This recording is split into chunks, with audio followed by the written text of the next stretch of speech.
అధ్యక్ష ఇక రెండో అంశం అధ్యక్ష, ఇక మనందరి ప్రభుత్వంలో అధ్యక్ష జనరల్గా కూడా ఈ మనకు శత్రువులు ఎక్కువ అధ్యక్ష. అన్ఫార్చునేట్గా ఈనాడు, ఆంధ్రజ్యోతి, TV5 గోల చేసేవాళ్ళు కూడా ఎక్కువే. ఒకే అబద్ధాన్ని 100 సార్లు చెప్పిందే చెప్పి అదే నిజమని చెప్పి భ్రమ కల్పించే కార్యక్రమం చేసేవాళ్ళు కూడా మనకు అన్ఫార్చునేట్గా మనకు ఎక్కువే. ఇటువంటి వ్యక్తులతో మనం యుద్ధం చేస్తూ ఉంటాం అధ్యక్ష. ఇక్కడ వీళ్ళందరూ అధ్యక్ష చేసే ఇంకొక ఆరోపణ అధ్యక్ష మన మీద, మనందరి ప్రభుత్వంలో సంక్షేమ పథకాలే ఎక్కువ, క్యాపిటల్ ఇన్వెస్ట్మెంట్ అనేది తక్కువ అని ఎప్పుడు కూడా మన మీద ఇంకొక ఆరోపణ ఎప్పుడు చేస్తూ ఉంటారు. క్యాపిటల్ ఇన్వెస్ట్మెంట్ మీద మనం తక్కువ ఖర్చు చేస్తూ ఉన్నాం, జగన్ ఎంతసేపు ఉన్న బట్టలను మాత్రమే నొక్కుతాడు అని చెప్పి మన మీద ఇంకొక ఆరోపణ కూడా చేస్తారు అధ్యక్ష. ఇది కూడా శుద్ధ అబద్ధం అధ్యక్ష, ఇది కూడా శుద్ధ అబద్ధం అని చెప్పే ఫిగర్స్ అధ్యక్ష. ఇదంతా ఈ ఫిగర్లన్నీ కూడా all these figures are CAG reports, CAG reports, budget documents అన్ని రిపోర్ట్స్ ఎంత శుద్ధ అబద్ధం అని అంటే అధ్యక్ష, క్యాపిటల్ ఇన్వెస్ట్మెంట్స్ పరంగా అధ్యక్ష చంద్రబాబు నాయుడు గారి హయాంలో సగటున అధ్యక్ష గమనిస్తే యావరేజ్ కింద 15,277 కోట్ల రూపాయలు, 227 కోట్ల రూపాయలు వాళ్ళ సంవత్సరానికి క్యాపిటల్ ఇన్వెస్ట్మెంట్ కింద వాళ్ళు ఖర్చు చేస్తే అధ్యక్ష, మన ప్రభుత్వం అధ్యక్ష ఈ 57 నెలల కాలంలో ఏటా సగటున 17,757 కోట్ల రూపాయలు మనం ఖర్చు చేస్తాం క్యాపిటల్ ఇన్వెస్ట్మెంట్ కింద అధ్యక్ష. బీట్ నాడు నేడు స్కూల్స్ కానీ, హాస్పిటల్స్ కానీ, ఇరిగేషన్ కానీ, రోడ్స్ కానీ, ఇటువంటివన్నీ అధ్యక్ష ఈ 17,757 కోట్లకు అదనంగా ఇంకొక 3 పోర్ట్లు కడతా ఉన్నాం. రామాయపట్నం అయితేనేమి, మచిలీపట్నం అయితేనేమి, మూలపేట అయితేనేమి, ఆ 3 పోర్ట్లకు సంబంధించిన మరో 12,000 కోట్ల రూపాయలు అదనంగా కూడా మళ్ళీ యాడ్ చేసుకోవాల్సిన పరిస్థితి ఇంకా పెరుగుదల కనిపిస్తుంది. ఆ 12,000 కోట్లలో కూడా ఖర్చు చేయడం ఆల్రెడీ మొదలుపెట్టాం. దానికి సంబంధించిన ఖర్చు కూడా ఇంకా అడిషనల్గా యాడ్ అవుతూ పోతూ ఉంటాం. బట్ అది తీసుకోలేదు అధ్యక్ష. తీసుకోకుండానే ఈ 17,757 కోట్ల రూపాయలు 3 పోర్ట్స్ పక్కన పెట్టి కూడా ఈ 17,757 కోట్ల రూపాయలు 17,757 కోట్ల రూపాయలు మనం క్యాపిటల్ ఇన్వెస్ట్మెంట్ కింద మన ప్రభుత్వం సంవత్సరానికి ఖర్చు పెడతా ఉన్న అమౌంట్ అధ్యక్ష. ఇంకొక ప్రధానమైన మన మీద మనకు పడని వాళ్ళు, మనకు గిట్టని వాళ్ళు, the so called Eenadu, the so called Andhra Jyothy, the so called TV5 ఎవరైతే ఈ అబద్ధాల బ్యాచ్ ఎవరైతే ఉన్నారో అధ్యక్ష, వీళ్ళు మన మీద చేసే ఇంకొక ఆరోపణ అధ్యక్ష, మనం రాష్ట్ర ప్రభుత్వం ఎక్కువ అప్పులు చేసిందని, రాష్ట్ర ప్రభుత్వం విపరీతంగా జగన్ హయాంలో అప్పులు చేసిందని వాళ్ళు ఇష్టం వచ్చిన నెంబర్లు కూడా చెప్తూ ఉంటాడు అధ్యక్ష. వాడు 10 లక్షల కోట్లు అంటాడు, వాడు 13 లక్షల కోట్లు అంటాడు. నోటికి హద్దు పొద్దు లేదు. నోరు ఏ మాదిరిగా తిరిగితే ఆ మాదిరిగా చెప్పే కార్యక్రమాలు జరుగుతూ ఉన్నాయి అధ్యక్ష. ఒకసారి గమనించినట్లయితే అధ్యక్ష, రాష్ట్ర ప్రభుత్వం నేరుగా చేసిన అప్పులు, గ్యారంటీతో కూడా వివిధ కార్పొరేషన్స్, వివిధ సంస్థలకు చేసిన అప్పులు విత్ గవర్నమెంట్ గ్యారంటీస్, ప్రభుత్వ గ్యారంటీలు లేకుండా కూడా ప్రభుత్వ రంగ సంస్థలు చేసిన అప్పులు, ఇవన్నీ కూడా పరిగణలోకి తీసుకుంటే అధ్యక్ష గమనించినట్లయితే అధ్యక్ష 3 స్లైడ్స్ క్లియర్గా కూడా చూపించడం జరుగుతూ ఉంది అధ్యక్ష. ఇవన్నీ కూడా తీసుకుంటే అధ్యక్ష విభజన నాటికి గమనిస్తే అధ్యక్ష ఫస్ట్ కాలం అధ్యక్ష విభజన నాటికి స్టేట్ గవర్నమెంట్ డెట్టు, తర్వాత రెండో కాలంలో విభజన నాటికి 1,18,050 కోట్లు స్టేట్ గవర్నమెంట్ డెట్ ఉంటే అధ్యక్ష, స్టేట్ గవర్నమెంట్ గ్యారంటీడ్ డెట్ మరో 14,000 కోట్లు. మొత్తంగా చూస్తే debt state government debt, state government guaranteed debt రెండు కలిపితే 1,32,000 రాష్ట్ర విభజన టయానికి ఉంటే, చంద్రబాబు నాయుడు గారు మే 2019 అంటే తను దిగిపోయేసరికి మే 2019లో ఆయన దిగిపోయాడు అధ్యక్ష. మన ప్రభుత్వం వచ్చింది జూన్లో వచ్చినాం.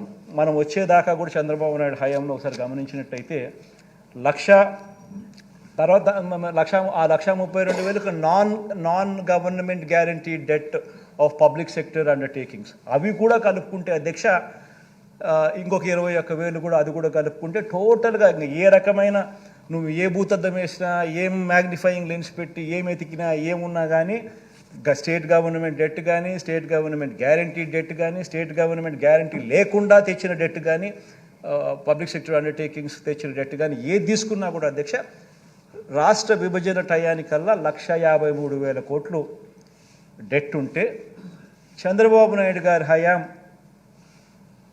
దిగిపోయే టయానికి 4,12,288 కోట్ల రూపాయలు చేసి దాన్ని ఆయన దిగిపోయాడు. అంటే 1,53,000 కోట్లను కాస్త 4,12,288 కోట్ల రూపాయలు చేర్చి ఆయన దిగిపోతే మనం 4,12,000 కోట్ల రూపాయలు డెట్తో మన ప్రయాణం ప్రారంభించాం. ఇప్పుడు అది 7,03,000 కోట్లకు డెట్ కనిపిస్తూ ఉంది. ఒకసారి ఈ కంపౌండెడ్ యాన్యువల్ గ్రోత్ రేట్ ఒకసారి గమనించినట్టయితే అధ్యక్ష, డెట్లో ఎవరెవరి హయాంలో ఎంత గ్రోత్ రేట్ నమోదైందని చూస్తే, total growth rate and debt చూస్తే ఈ 1,53,000 కోట్లు కాస్త 4,12,000 కోట్లు కావడం అంటే చంద్రబాబు నాయుడు హయాంలో సంవత్సరానికి గ్రోత్ రేట్ 21.87% పెరుగుదల ఉంటే మన హయాంలోకి వచ్చేసరికి కేవలం 12.13% మాత్రమే పెరుగుదల కనిపిస్తూ ఉంది. పైగా అధ్యక్ష, చంద్రబాబు నాయుడు టైంలో బటన్లు లేవు, స్కీములు లేవు, మంచి చేసిన పరిస్థితి లేదు, మంచి చేసిన చరిత్ర లేదు.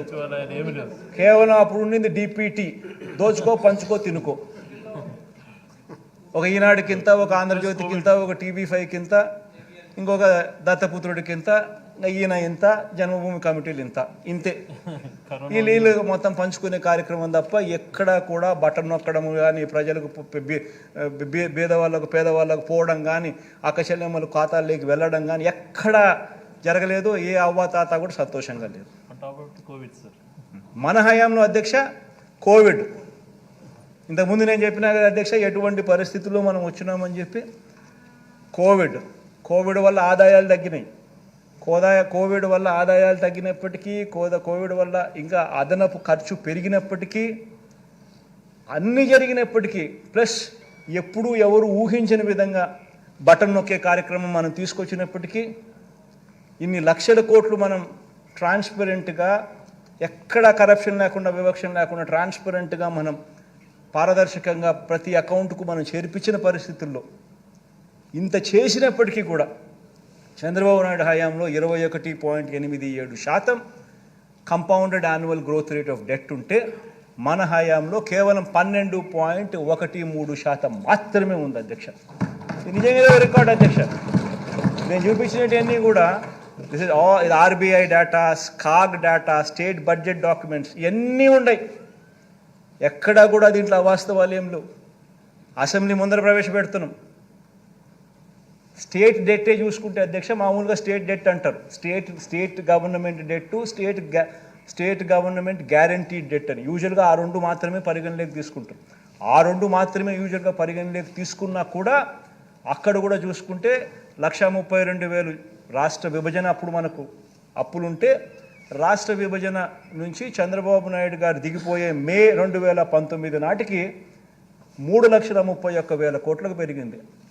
అంటే 20.17% కంపౌండెడ్ యాన్యువల్ గ్రోత్ రేట్ అయితే మన హయాంలో అదే చంద్రబాబు నాయుడు గారి పీరియడ్కు మన హయాంకు ఒకసారి గమనించినట్టయితే పెరుగుదల కేవలం 14.94% మాత్రమే పెరుగుదల కనిపించే పరిస్థితి మనకు కనిపిస్తూ ఉంది అధ్యక్ష. అధ్యక్ష, ఇక్కడ మరో విషయం ఏమిటంటే అధ్యక్ష, రాష్ట్ర ప్రభుత్వం అధ్యక్ష గత 5 సంవత్సరాల అధ్యక్ష కేంద్ర ఆర్థిక సంఘం సూచించిన పరిమితిని అధ్యక్ష మించి చేసిన అప్పులు. ఇది కూడా మనం ఏందంటారా, ఇది కూడా ఈ గిట్టని వాళ్ళందరూ కూడా విపరీతంగా ఆయన అప్పులు చేస్తూ ఉన్నాడు, విపరీతంగా తీసుకొచ్చేస్తున్నాడు, విపరీతంగా అది తీసుకొస్తున్నాడు, ఇది తీసుకొస్తున్నాడు, ఇది చెప్పడం లేదు, అది చెప్పడం లేదు, ఇష్టం వచ్చినట్టుగా మన మీద ఆరోపణలు చేసేవాళ్ళు మాట్లాడతాడు. ఈనాడు ఒకడు, ఆంధ్రజ్యోతి ఒకడు, ఆ TV5 ఒకడు, ఆ చంద్రబాబు నాయుడు ఒకడు. వీళ్ళు కాక సగం తెలిసి సగం తెలియని కొంతమంది ఆయన అనుంగ బ్యాచ్.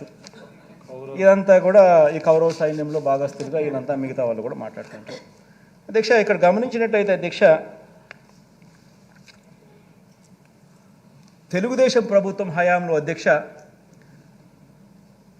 2014-19 మధ్య కేంద్ర ఆర్థిక సంఘం అధ్యక్ష పరిమితులకు మించి చేసిన అప్పులు చంద్రబాబు నాయుడు గారి హయాంలో 28,457 కోట్లు కనిపిస్తూ ఉన్నాయి. అధ్యక్ష మీరు గమనించినట్లయితే ఫిజికల్ డెఫిసిట్ అంటే రాష్ట్ర ప్రభుత్వం తీసుకొచ్చిన అప్పులు. Fiscal deficit as a percentage of GSDP అంటే వాళ్ళు ఎంత పర్సంటేజ్ బారో చేసినారు అని. Fiscal deficit as recommended by finance commission అంటే ఫైనాన్స్ కమిషన్ రికమెండేషన్స్ ఏమిటి అని. Fiscal deficit as permitted by recommendations finance commission recommendations ప్రకారం what is the permitted number అని చెప్పి. చంద్రబాబు నాయుడు హయాంలో పర్మిటెడ్ నెంబరు వర్సెస్ రాష్ట్ర ప్రభుత్వం తీసుకొచ్చిన డెట్టు గమనించినట్టయితే ప్రతి సంవత్సరము ఎక్సెస్సే. ఆ ఎక్సెస్ కాస్త ఆ 5 సంవత్సరాల పీరియడ్ 2014 నుంచి 2014-15 నుంచి 18-19 దాకా గమనిస్తే ప్రతి సంవత్సరం ఆ ఎక్సెస్ ఓవర్ బారోయింగ్ కింద ట్రాన్స్లేట్ అయ్యి ఆ ఓవర్ బారోయింగ్ 28,457 కోట్ల రూపాయలు ఆయన పీరియడ్లో 5 సంవత్సరాలలో ఓవర్ బారోయింగ్ చేస్తే ఫిజికల్ డెఫిసిట్ నామ్స్కు కన్నా చెప్పిన సిఫార్సుల కన్నా ఫైనాన్స్ కమిషన్ చెప్పిన ఫిజికల్ డెఫిసిట్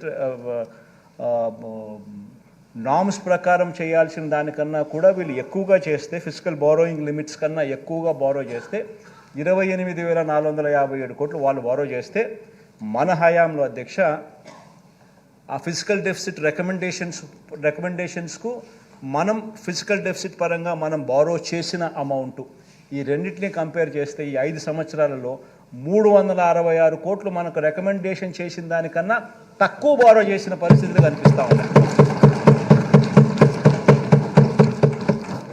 మరి వాస్తవాలు ఇదైతే అధ్యక్ష ఎప్పుడు చూసినా ఏం చూసినా కానీ ఇష్టం వచ్చినట్టుగా అబద్ధాలు చెప్పడము అబద్ధాలు చెప్పడము అబద్ధాలను నమ్మించాలని ప్రయత్నం చేయడము ఇదే పనిగా పెట్టుకున్నారు అధ్యక్ష. ఇంకొక డేటా కూడా గమనించండి అధ్యక్ష. తెలుగుదేశం పార్టీ ప్రభుత్వం అధ్యక్ష వాళ్ళ హయాంలో అధ్యక్ష వాళ్ళు చేసిన మొత్తం అప్పును వారి స్థూల ఉత్పత్తి అంటే జిఎస్డిపితో ఒకసారి గమనించినట్లయితే అధ్యక్ష జిఎస్డిపి అంటే టోటల్గా వాళ్ళు తీసుకొచ్చిన అప్పు వాళ్ళు రాకమునుపు 1,53,000 కోట్లు వాళ్ళు రాకమునుపు ఉన్నారు అధ్యక్ష.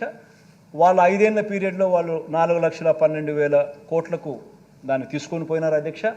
అంటే వాళ్ళ 5 ఏళ్ల పీరియడ్లో వాళ్ళు తీసుకొచ్చిన డెట్ 2,58,941 కోట్లు వాళ్ళు డెట్గా వాళ్ళు తీసుకొచ్చినారు అధ్యక్ష.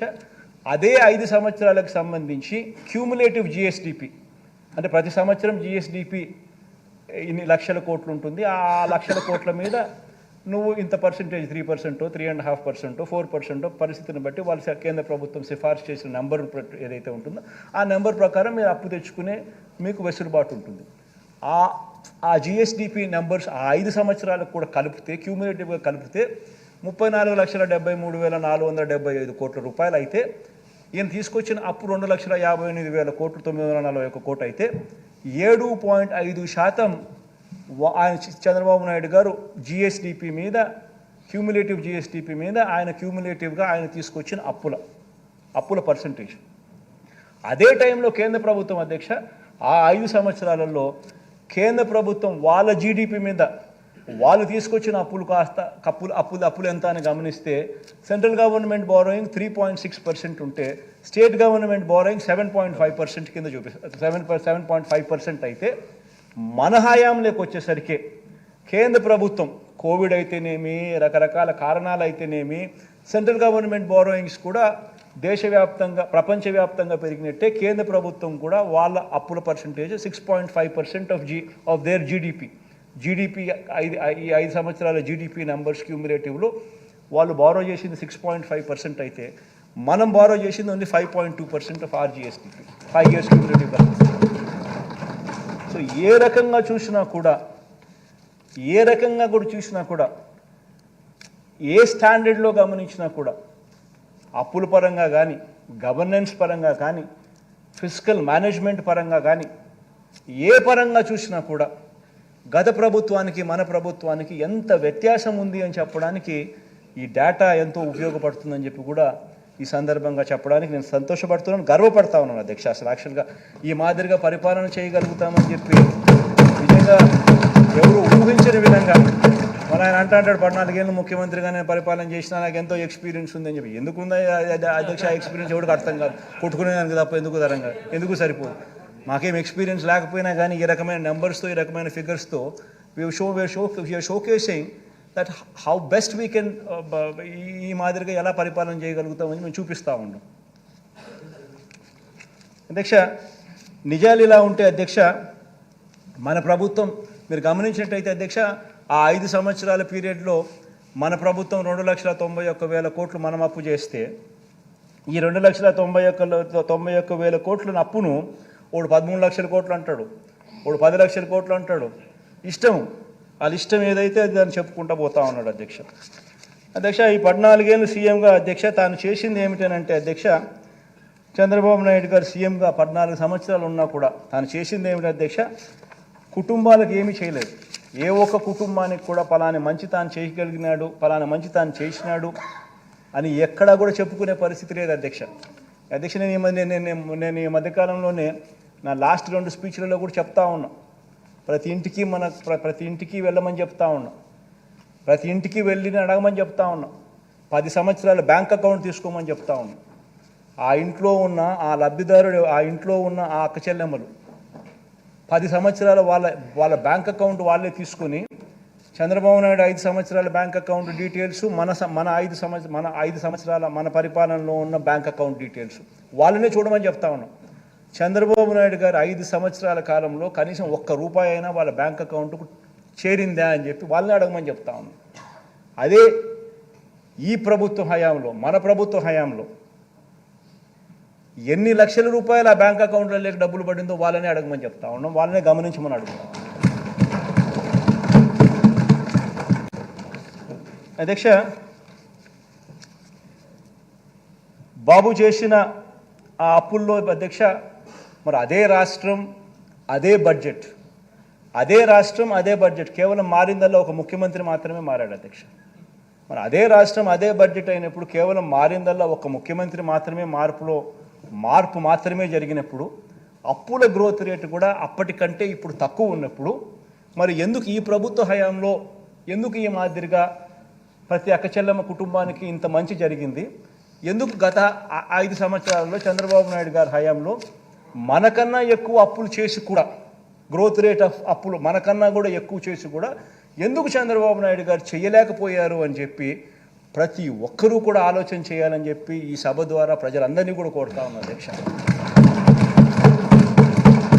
ఆ డబ్బులన్నీ ఎవరి జోబీలేకపోయాయి అని చెప్పి కూడా ప్రజలందరూ ఆలోచన చేయాలి అధ్యక్ష. ఈరోజు నేను గర్వంగా కూడా చెప్తా ఉన్నాను, ఆధార్ నెంబర్తో సహా బ్యాంక్ అకౌంట్ డీటెయిల్స్ సహా చెప్తా ఉన్నాను. 2,55,000 కోట్ల రూపాయలు ఎవరెవరికి ఇచ్చినాము, ఏ ఆధార్ నెంబరు, ఏం బ్యాంక్ అకౌంటు, ఏం డీటెయిల్స్ అని చెప్పగలుగుతా ఉన్నాం. మరి చంద్రబాబు నాయుడు గారి హయాంలో ఎందుకు చేయలేకపోయాడు? ఈ డబ్బులన్నీ ఎవరి జోబీ లేకపోయాయి? ఈనాడికి ఎంత పోయింది, ఆంధ్రజ్యోతికి ఎంత పోయింది, TV5కి ఎంత పోయింది, చంద్రబాబుకి ఎంత పోయింది, జన్మభూమి కమిటీస్కి ఎంత పోయింది, దత్తపుత్రుడికి ఎంత ఇచ్చినాడు?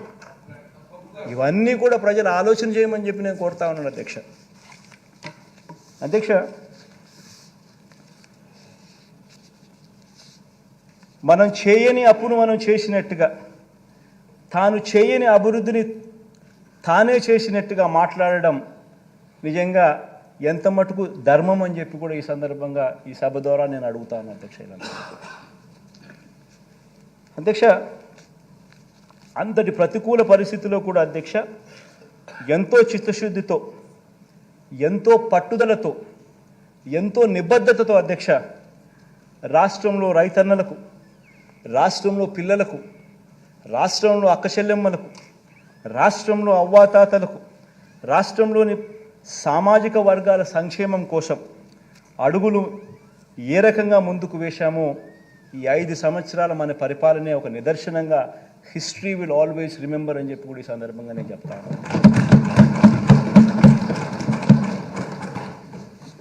అధ్యక్ష. ఇవన్నీ నిజాలే అయిన అధ్యక్ష, ఇవన్నీ కూడా నిజాలే అయిన అధ్యక్ష, కేంద్ర ప్రభుత్వం నుంచి వస్తాయన్న నిధులు ఆశించినంతగా రాకపోయినా అధ్యక్ష, బాబు చేసిన వల్లమాలిన అప్పులను, ఆ అప్పులకు సంబంధించిన వడ్డీలు అసలు కట్టుకుంటూ కూడా అధ్యక్ష, మరో వంక కోవిడ్ కారణంగా దాదాపు 2 ఆర్థిక సంవత్సరాలు పూర్తిగా ఆదాయాలు తగ్గి ఖర్చులు పెరిగిన పరిస్థితులు ఉన్నప్పటికీ అధ్యక్ష ఏ కారణము చూపించలేదు. ఇవన్నీ కారణాలు ఉన్నాయి అని చెప్పి ఎగరగొట్టడానికి అన్ని కారణాలు చూపించి ఏది కూడా ఎవరికి కూడా మంచి చేసే విషయంలో ఎక్కడా కూడా ఎగరగొట్టలేదు అధ్యక్ష. ఎన్ని కారణాలున్నా కూడా, ఎన్ని ఇబ్బందులున్నా కూడా, ఎన్ని అవస్థలున్నా కూడా ప్రతి పేదవాడి ముఖంలో చిరునవ్వును చూడాలనే ఈ ప్రభుత్వం అడుగులు ముందుకు వేసింది అని చెప్పి చెప్పడానికి గర్వపడతాను. ఇచ్చిన ప్రతి మాట అధ్యక్ష నిలబెట్టుకుంటూ ఏకంగా 99% హామీలను మేనిఫెస్టోలో చెప్పినటువన్నీ కూడా అమలు చేసి ప్రతి మేనిఫెస్టోను కూడా ప్రతి ఇంటికి తీసుకొని పోయి దాన్ని చూపిస్తూ ఈరోజు ఆశీస్సులు అందుకుంటా ఉన్న ప్రభుత్వం మనది మాత్రమే అని చెప్పడానికి కూడా గర్వపడతాను అధ్యక్ష. కాబట్టి అధ్యక్ష, ఇంటింటి ఆర్థిక వ్యవస్థను మనం మార్చగలిగాం. పేద కుటుంబాలకు వీలైనంత అండగా నిలబడగలిగాం. పేదలకు అందించే ప్రతి రూపాయిని కూడా అధ్యక్ష వారి తలరాతను మార్చే విధంగా, వారి భవిష్యత్తును మార్చే విధంగా, వారి పిల్లలు పేదరికం నుంచి బయటకు వచ్చే విధంగా ప్రతి రూపాయిని కూడా అధ్యక్ష బాధ్యతతో ఖర్చు పెడుతూ, బాధ్యతతో వాళ్ళకి ఇస్తూ హ్యూమన్ క్యాపిటల్ను మీద పెట్టుబడిగా పెడతా వచ్చినాం అధ్యక్ష. మీరే ఆలోచించండి అధ్యక్ష, మీరే ఆలోచన చేయమని అడుగుతాను. ఇక్కడ ఉన్న వాళ్ళందరినీ కూడా ఆలోచన చేయమని అడుగుతా ఉన్నాను. ప్రజలందరూ కూడా దీన్ని చూస్తూ ఉన్న ప్రజలందరూ కూడా ఆలోచన చేయమని కోరుతా ఉన్నాను. ఏ ప్రభుత్వం అయినా కూడా 5 సంవత్సరాల పాలన చేసి 5 సంవత్సరాలలో ప్రజలకు చెడు చేసిందని కానీ, మంచి చేయలేదని కానీ, మేనిఫెస్టోలో ఇచ్చిన వాగ్దానాలు అమలు చేయలేదని కానీ ప్రతిపక్షం నమ్మితే నిజంగా నమ్మితే అలాంటి పరిస్థితుల్లో అధికార పార్టీని ఎదుర్కోవడానికి ప్రతిపక్షాలన్నీ ఏకం కావాల్సిన అవసరం ఏముంది అధ్యక్ష?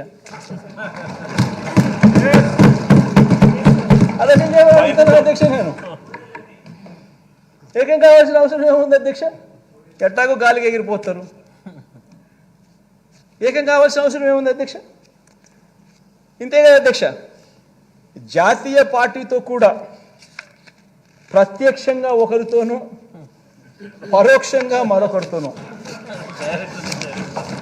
జాతీయ పార్టీలతో కూడా అధ్యక్ష అవగాహన కుదుర్చుకొని కుట్రలతో పరువు దక్కించుకోవాల్సిన పరిస్థితిలో ఈరోజు మన ప్రతిపక్షం ఉందంటే దాని అర్థం ఏమిటి అధ్యక్ష? ఆలోచన చేయమని అడుగుతా ఉన్నా. ఇంతమందిని ఏకం చేసి ఇన్ని కుట్రలు పన్ని, ఇన్ని ఈనాడు, ఆంధ్రజ్యోతి, TV5, ఇంతమంది, ఇన్ని పార్టీలు, ఇన్ని కుట్రలు, ఇన్ని కుతంత్రాలు, ఇన్ని పొత్తులు, ఆ పక్క చూస్తే అర్జునుడు ఒకడు. ఆలోచన చేయమని అడుగుతాను అధ్యక్ష.